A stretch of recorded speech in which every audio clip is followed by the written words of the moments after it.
sometimes when you're adding images to your pages, you want that page to have a really nice banner that goes all the way across your screen. And I've imported, you can see here, a Buford logo. This is just simply the natural size that it came in. I'm gonna go ahead and say, I really want that to be a pretty large image. So I'll choose the extra large and I'll click OK, and it's still really not as large as I want it to be. I'd really like it to go all the way across my screen, kind of like as my header for my web page or my whatever page it is I'm working on. So I'm gonna click again. Let's see if I can choose that custom option and make it go all the way across. 1076, I believe, does a pretty good job. So click done, and that takes it all the way across the page. However, if I want my page to do kind of, see how it's changing size, right? So if I'm looking at a small window or if I'm looking at a really large window, it does that. If I go ahead, let's click save, and I'll see the image pop up, and what I'm going to be doing is I'm going to see if it will adjust. Oh, wait a minute, but it adjusted before, right? In your window, it keeps that up there because you're working with it, but in practice, when you bring it into your website, it's not going to do that. So let's figure out how we can make that.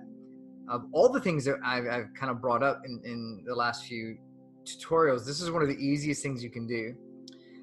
We're gonna mess with that code again. I'm gonna click my HTML editor.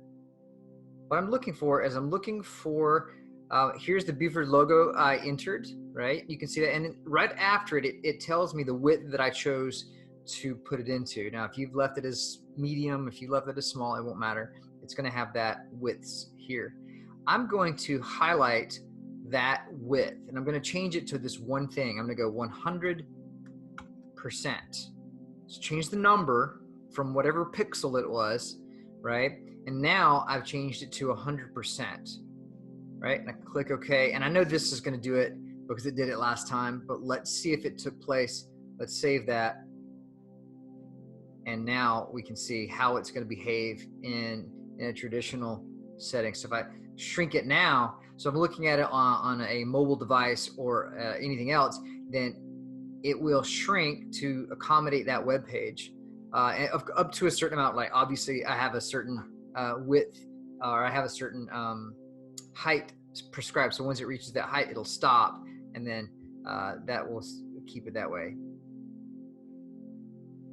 And so this way I can get an image that will automatically resize to the size of my web page. And that really helps when you're working on lots of different sizes of screens, especially with mobile devices versus tablets versus laptops or even desktops with really large screens. Hope that helped.